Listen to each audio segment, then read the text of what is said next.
नमस्कार, जय जोहार। क्या आप भी गवर्नमेंट एग्जाम्स की तैयारी करना चाहते हैं? क्या आप भी मेमोरी टेक्निक्स और ट्रिक्स के जरिए बहुत ही कम समय में स्मार्ट स्टडी करना चाहते हैं? क्या आप चाहते हैं कि सीजी व्यापम टॉपर आपको पढ़ाए? तो डाउनलोड करिए योगेंद्र साहू क्लासेस ऐप।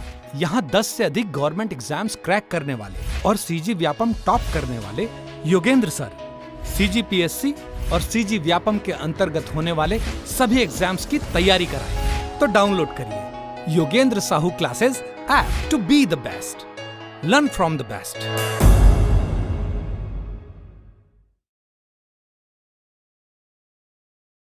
कोई भी सपना साकार करने के लिए सबसे जरूरी है सही कोच का होना। चुनिए Yogendra Sahu classes first rank को और करे अपने सीजी व्यापम CGPSC का सपना साकार। Download the app now. नमस्कार दोस्तों, स्वागत है आपका योगेंद्र साहू ऑनलाइन क्लासेस में। पिछले क्लास में हमने तारापुर विद्रोह और मेरिया विद्रोह के बारे में देखा था। आज हम इसी जनजातीय विद्रोह के क्रम में दो अन्य विद्रोह के बारे में देखेंगे, जिसमें से पहला है लिंगागिरी विद्रोह और दूसरा है कोई विद्रोह। ठीक है, और इसके साथ में एक विद्रोह और होता है मुड़िया विद्रोह।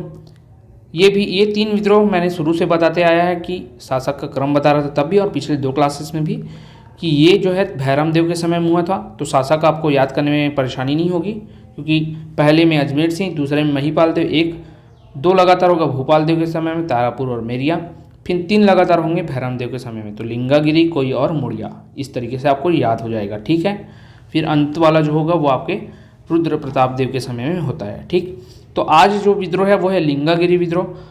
अच्छा, इससे पहले मैं एक चीज़ बताना भूल गया था परलकोट विद्रोह वाले में। तो मैंने जब वीडियो अपने से ही देखा कि कैसा पढ़ाया मैंने, तो उसमें मैंने देखा कि मैं यहाँ पर धावड़ा वृक्ष की टहनी, ये पॉइंट और एक ये पॉइंट बताना भूल गया था। तो जो परलकोट विद्रोह था तो हमने देख लिया था। आप पिछले वीडियो, जो इसका वीडियो रिकॉर्ड हुआ, उसमें आप जाकर देख सकते हैं।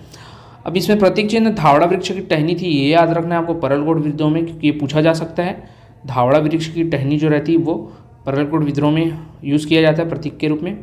और एक अन्य रहता है आपका कि इसमें जो छोटे छोटे टुकड़ियों को जो लीड करते थे, कौन करते थे? महिलाएं मांझी करते थे, मांझी जो कि गांव के प्रमुख करते थे। साथ में ही कुछ टुकड़ियों की जो नेतृत्व किया था वो आदिवासी महिलाओं के द्वारा किया गया था। आदिवासी महिलाओं के द्वारा भी कुछ टुकड़ियों का नेतृत्व किया गया था, ये आपको याद रखना है। ठीक है, और ये धावड़ा वृक्ष की टहनी कैसे काम आ गई? तो मैंने बताया था कि ये अपना जो वो है, इस विद्रोह का जो प्लान बनाते थे वो घोटुल से बनाया करते थे, करके मैंने बताया था। तो इस घोटुल से तो बना रहे हैं, और कौन कौन सी, अब सभी लोग तो उस विद्रोह में शामिल होंगे नहीं, कुछ अलग भी हो सकते हैं। तो एक दूसरे से पहचान करने के लिए कि हम इस विद्रोह के समर्थक हैं, उसके लिए प्रतीक चिन्ह के रूप में धावड़ा वृक्ष की टहनी का यूज़ किया जाता था। या कहीं पर अब आपको संगठित करना है लोगों को, तो धावड़ा वृक्ष की टहनी दिखा दी जाती थी ताकि लोग वहाँ पर आ सके। तो ये धावड़ा वृक्ष की टहनी इस विद्रोह में प्रतीक चिन्ह का काम किया करता था। तो कौन से? परलकोट विद्रोह में। तो ये आपको याद रखना है। ठीक है, और महिलाओं ने भी कुछ जो टुकड़ी थी उसका नेतृत्व किया था, ये भी याद रखना। ठीक, आज हम लिंगागिरी विद्रोह के बारे में देखते हैं। लिंगागिरी विद्रोह ये कब से कब तक हुआ? तो 1856 से 57 तक, 1856 से 57 तक हुआ था। ये मैं रिलेट कराना थोड़ा सा मुश्किल है, किस तरीके से मैंने रिलेट किया है, क्योंकि ये थोड़ा व्यक्तिगत रूप से भी हो सकता है, इस वजह से। तो लिंगागिरी विद्रोह को आप नॉर्मल याद कीजिएगा 1856 से 57 तक। ठीक है, और तारापुर का तो 42 था, मेरिया का भी 42 था, हलवा का 1774 से 77 था, परलकोट का 1824 से 25 था। ये डेली आप इसे ऐसे ही पढ़ते रहेंगे तो आपको ईयर याद हो जाएगा। शासक भैरम देव है, ये मैंने बता दिया था। अब इसका नेतृत्वकर्ता कौन था? तो ध्रुवाराम माड़िया। तो कोई भी चीज़ लिंगागिरी में गिरी को याद रखना, कोई भी चीज़ गिर जाएगा तो ज़मीन में गिरने से क्या लग जाएगा? धुरवा लग जाएगा ना, और माड़ी छिला जाएगा। तो उससे याद करना, लिंगागिरी विद्रोह ध्रुवाराम माड़िया, माड़ी में धूल लग गया गिरने से, तो लिंगागिरी विद्रोह ध्रुवाराम माड़िया। ठीक, ये उसके नेतृत्व करता था। उद्देश्य क्या था? तो बस्तर को अंग्रेजी साम्राज्य में शामिल करने के विरोध में। अब हमने पढ़ा था कि 1854 के बाद से यहाँ ब्रिटिश अधीन हो जाता है। कौन? मराठा शासक। और मराठा के अंतर्गत ये काकती वंश आता था, तो ये भी ब्रिटिशर्स के अधीन हो जाता है। इस वजह से क्या होता है कि अंग्रेजी साम्राज्य में मिलाए जाने का ये विरोध करने लगते हैं। ठीक है, इसका विरोध होने लगता है। और ये लिंगागिरी तालुका के भोपालपट्टनम के मतलब लिंगागिरी क्षेत्र में होता है, ये लिंगागिरी क्षेत्र में होता है, इसलिए इसका नाम लिंगागिरी विद्रोह पड़ जाता है। ठीक, अंग्रेजी साम्राज्य में मिलाने का विरोध करते हैं ये लोग।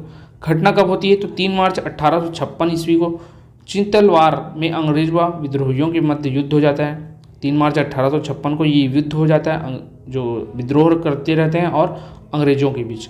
फिर 5 मार्च 1856 को धुर्वाराम को फांसी दे दी जाती है। धुर्वाराम क्या कर दिया जाता है? फांसी। अब धुर्वाराम माड़िया ही क्या रहते हैं, इसके नेतृत्व करता रहते हैं, तो इनको पकड़ने के बाद इनको भी फांसी दे दी जाती है। अभी तक हमने 2 लोगों को देखा, एक कौन था? आपका गेंद सिंह जी से फांसी दिया गया परलकोट विद्रोह का, और उसे बस्तर का प्रथम शहीद कहा गया। दूसरा धुर्वाराम माड़िया को पकड़ा गया और इसे भी फांसी दे दी गई, और इसे बस्तर का दूसरा शहीद कहा गया। ठीक, इसे बस्तर का दूसरा शहीद कहा गया था। ठीक है, इससे पहले जो हुआ था हिड़वा मांझी, उसके समय में कुछ ज़्यादा विशेष खास देखने को पता नहीं चलता कि उसकी मृत्यु हो गई थी कि उसे पकड़ लिया गया था, तो उसके बारे में मैंने नहीं बताया आपको। तारापुर वाला तो सफल होता है, गेंद सिंह का बता दिया, और अजमेर सिंह तो स्वयं इस युद्ध में मारे जाते हैं, वो हमने देख लिया था। ठीक है, तो सभी नेतृत्वकर्ता का अंजाम क्या क्या हुआ वो भी हमने देखते चले हैं। तो धुर्वाराम माड़िया को भी फांसी दे दी जाती है 5 मार्च 1856 को, और इसी प्रकार ये बस्तर का दूसरा शहीद बन जाता है। ठीक, अब लिंगागिरी तालुका को भोपालपट्टनम के जमींदार को दे दिया गया। अब ये जो लिंगागिरी क्षेत्र था, इस लिंगागिरी क्षेत्र को अब भोपालपट्टनम के जमींदार को दे दिया जाता है, क्योंकि अब बहुत ही ज़्यादा विद्रोह हो रहे थे। इस वजह से लिंगागिरी विद्रोह को बस्तर का महान मुक्ति संग्राम कहा जाता है, ये आपको याद रखना है। लिंगागिरी विद्रोह को बस्तर का महान मुक्ति संग्राम कहा जाता है, महान मुक्ति संग्राम कहा जाता है, ये आपको याद रखना है, इसे लिंगागिरी विद्रोह को। ठीक है, क्यों कहा जाता है तो वो भी आप देखिए। अंग्रेजी साम्राज्य में मिलाने के विरुद्ध ये युद्ध कर रहे थे कि हमें अंग्रेजों के अधीन नहीं आना है। ठीक है, तो ये एक महान कार्य था। अपने प्रजा के बारे में, अपने देश के बारे में, अपने क्षेत्र के बारे में ये कितना सोच रहे थे कि हमें अंग्रेजों के अधीन नहीं आना है, और इसी की वजह से ये युद्ध कर रहे थे इतनी बड़ी शक्तिशाली सेना के विरुद्ध। तो इसी वजह से इसे महान मुक्ति संग्राम कहा जाता है। अधिकतर वही व्यक्ति महान होता है जो अपने से जो बड़ा हो, किसी भी क्षेत्र में हो, चाहे वो कारोबार के क्षेत्र में हो, चाहे वो युद्ध के क्षेत्र में हो, तो महान वही व्यक्ति होता है जो कम रिसोर्सेस के साथ बड़े लोगों के साथ भिड़ जाए। तो वही यहाँ हुआ। बस्तर के जो लोग थे सीधे साधे भोले भाले, जो तीर भाले अपने धनुष के साथ इन अंग्रेजी प्रशासन से भिड़ गए, इसलिए इसे बस्तर का महान मुक्ति संग्राम कहा जाता है। ऐसा आप रिलेट भी कर सकते हैं, और यही बात है इसलिए मैंने आपको बताया। ठीक है, बस्तर का महान मुक्ति संग्राम कहलाता है। कौन सा? लिंगागिरी विद्रोह, याद रखना है। धुर्वाराम माड़िया इसके क्या थे? नेतृत्व करता थे। 1856-57 में ये हुआ। भैरम देव इसके समय शासक थे। बस्तर को अंग्रेजी साम्राज्य में मिलाया जा रहा था, ये कारण था, याद रखना है। और धुर्वाराम माड़िया को फांसी दे दी जाती है 5 मार्च 1856 को, और वो बस्तर का दूसरा शहीद कहलाता है।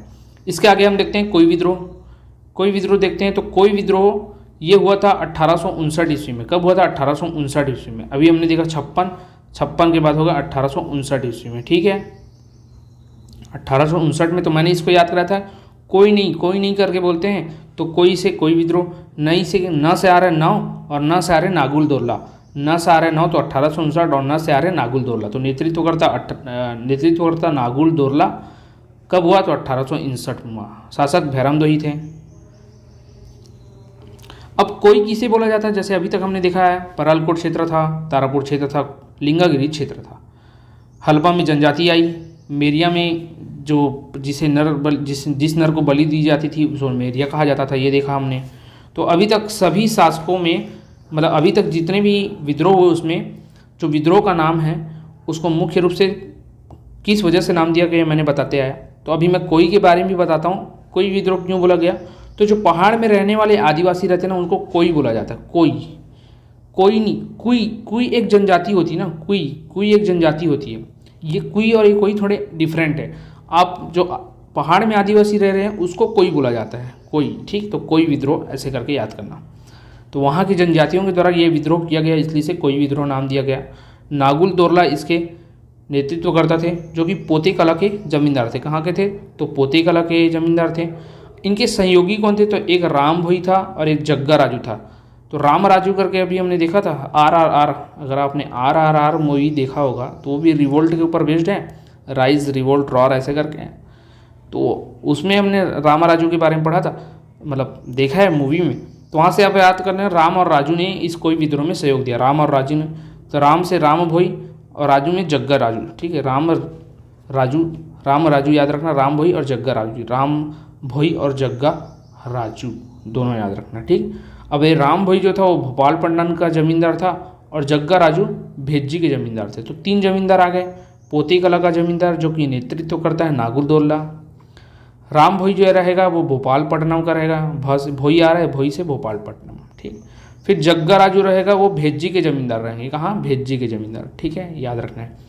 अब इसका दमन होता है इस विद्रोह का। उससे पहले उद्देश्य क्या था ये देखते हैं। तो इस विद्रोह का उद्देश्य रहता है कि जो अंग्रेज रहते हैं इस क्षेत्र में जब आ जाते हैं तो ये साल वनों की ना कटाई शुरू कर देते हैं। साल वनों की कटाई इतनी ज़्यादा मात्रा में करते हैं क्योंकि इससे ये इमारती लकड़ी है, साल सैगौन जो होती है वो बहुत ही इमारती लकड़ी होती है, इससे घर, फर्नीचर्स और महंगे महंगे सामान बनाए जाते हैं। तो इस साल वृक्ष के प्रति निगाहें किसकी गड़ी हुई थी, इन साल वृक्षों पर, अंग्रेजों की। और इनकी कटाई करके वो अच्छी अच्छी चीज़ें बनाने के लिए अपने देश लंदन, ब्रिटेन भेजा करते थे। तो इनकी कटाई को रोकने के लिए जनजातियों द्वारा विद्रोह किया जाता है, जिसे कोई विद्रोह कहा जाता है। तो उद्देश्य मैंने बता दिया क्या, साल वृक्ष की कटाई को रोकने के लिए। और इसी दौरान एक नारा दिया गया था, इसी विद्रोह के दौरान, एक वृक्ष के पीछे एक सर। याद रखना है, बहुत ही इंपॉर्टेंट लाइन है। जिस प्रकार अबुझमाड़ियों ने लाइन दिया था ना कि अबुझमाड़ियाँ ऐसे संसार की रचना करती हैं जहाँ कोई शोषण न हो, परलकोट विद्रोह में, उसी प्रकार इसे भी याद रखना है कि कथन कौन से विद्रोह संबंधित है। तो कोई विद्रोह से संबंधित है क्या, एक वृक्ष के पीछे एक सिर, एक वृक्ष के पीछे एक सिर, इस कथन को आपको याद रखना है, ठीक है। कोई विद्रोह में ये कथन दिया गया था, किस लिए, क्योंकि साल वृक्ष की कटाई को रोकना था। नारा था एक वृक्ष के पीछे एक सिर, बता दिया। और इस आंदोलन को चिपको आंदोलन के समान विद्रोह बोला जाता है। चिपको आंदोलन क्या है, राष्ट्रीय स्तर पर आप देखेंगे तो वृक्षों की कटाई को रोकने के लिए प्रत्येक व्यक्ति एक एक वृक्ष के साथ जाकर चिपक जाता था, इसे ही चिपको आंदोलन कहा गया था। और वो भी वृक्षों की कटाई से संबंधित था, इसलिए इस विद्रोह को भी चिपको आंदोलन के समान बताया गया है, ठीक है। उसकी समानता या उसके साथ उसे कंपेयर किया गया, याद रखना। तो छत्तीसगढ़ में जनजाति विद्रोह में चिपको आंदोलन कौन है, तो कोई विद्रोह है, ऐसा ले सकते हैं आप आंसर। कोई कौन होता था बता दिया था मैंने, जो कि पहाड़ों पर रहने वाले आदिवासी थे। कोई कहते हैं साल वनों की वृक्षों की कटाई को लगाम लगाने के लिए, उसको रोक लगाने के लिए इस विद्रोह का उदय होता है, ठीक है। परिणाम क्या निकलता है, तो अंग्रेजों ने बस्तर से लकड़ी ठेकेदारों की प्रथा को समाप्त कर दिया। अब अंग्रेज स्वयं तो नहीं आते थे काटने के लिए, कुछ ठेकेदार रखते थे। अभी भी यही होता है, ठेकेदारों की मदद से ही कटाई की जाती है। तो इन ठेकेदारों की प्रथा को समाप्त कर दिया जाता है बस्तर क्षेत्र में, ठीक है। बस्तर क्षेत्र से लकड़ी ठेकेदारों की प्रथा को समाप्त कर दिया जाता है, तो ये आपको याद रखना है, ठीक है। अब इस विद्रोह का दमन होता है। दमन कौन, परिणाम में आपको लग रहा होगा कि प्रथा को समाप्त कर दिया, लेकिन कटाई को संपूर्ण रूप से समाप्त नहीं किया, मात्रा कम किया गया, ठीक है। काटते तब भी थे ये। तो दमन करता कौन था, तो कैप्टन सी ग्लासफर्ड। कौन, कैप्टन सी ग्लासफर्ड, सिरोचा का डिप्टी कमिश्नर। सिरोचा क्षेत्र जो बस्तर में आता है वहाँ का डिप्टी कमिश्नर था कैप्टन सी ग्लासफर्ड। कैप्टन सी ग्लासफर्ड ये डिप्टी कमिश्नर था उस क्षेत्र का, कैप्टन सी ग्लासफर्ड। याद रखना है आपको, जितने भी दमनकर्ता के नाम आएंगे, जैसे पेबे था आपका परलकोट का, कैपेबल था मेरिया का, ठीक है। इसी प्रकार से आपको याद रखते चलना है। तो मैंने क्या बताया, कैप्टन सी ग्लासफर्ड जो थे इसके दमन करता था। तो आज हमने 2 विद्रोह देखे, कौन, एक लिंगागिरी विद्रोह और कोई विद्रोह। तो कोई विद्रोह को एक बार क्विक रिवीजन करा रहा हूँ। कोई विद्रोह 1859 में हुआ था, कोई से कोई विद्रोह न से 1859 और न से नागुलदौला नेतृत्व करता, जो कि पोते कला के जमींदार थे। इसके 2 सहयोगी थे, एक राम भोई और दूसरा जग्गा राजू। राम भोई में भो आ रहा है तो भोपालपट्टनम के जमींदार, और जग्गा राजू भेज्जी के जमींदार थे, ठीक। अब ये इसका उद्देश्य था साल वनों की कटाई पर रोक लगाना, ठीक, ये इनका उद्देश्य था। और इसीलिए इन्होंने एक नारा दिया था, एक वृक्ष के पीछे एक सर, जिसके परिणाम स्वरूप अंग्रेज क्या करते हैं कि बस्तर क्षेत्र से लकड़ी के ठेकेदारों की प्रथा को समाप्त कर देते। कटाई खत्म नहीं करते, जो ठेकेदार रहते हैं उनको समाप्त कर देते। क्योंकि क्या होता है कि जो बीच का आदमी रहता है ना, वही ज़्यादा भ्रष्टाचारी टाइप का काम करता है। तो ये क्या, ठेकेदार जितना काटने बोल रहा है उससे ज़्यादा काट रहे हैं, आधे को कहीं और बेच रहा है और जो अंग्रेज बोले उतनी मात्रा में अंग्रेज को दे रहे हैं, तो इस प्रथा को हटा दिया जाता है। लेकिन कटाई फिर भी चालू रहती है, कटाई फिर भी चालू रहती है, इसलिए इसे हम सफल नहीं मान सकते। इसलिए इसका दमनकर्ता के रूप में हम किसे बोलते हैं? सी ग्लासफर्ड का नाम पढ़ते हैं। तो ये आपको याद रखना कोई विद्रोह में। इसी प्रकार आपका लिंगागिरी विद्रोह था जो रोराम माड़िया के द्वारा किया गया था। ठीक है, तो आज के वीडियो में इतना ही रखते हैं। आप इन दोनों विद्रोह को बहुत ही आराम से 2 से 3 बार पढ़िएगा ताकि ये आपको अच्छे से याद हो जाए। ठीक, और बहुत ही इंपॉर्टेंट है, जितने भी जनजातीय विद्रोह सारे के सारे इंपॉर्टेंट है, आपको सभी याद करना है।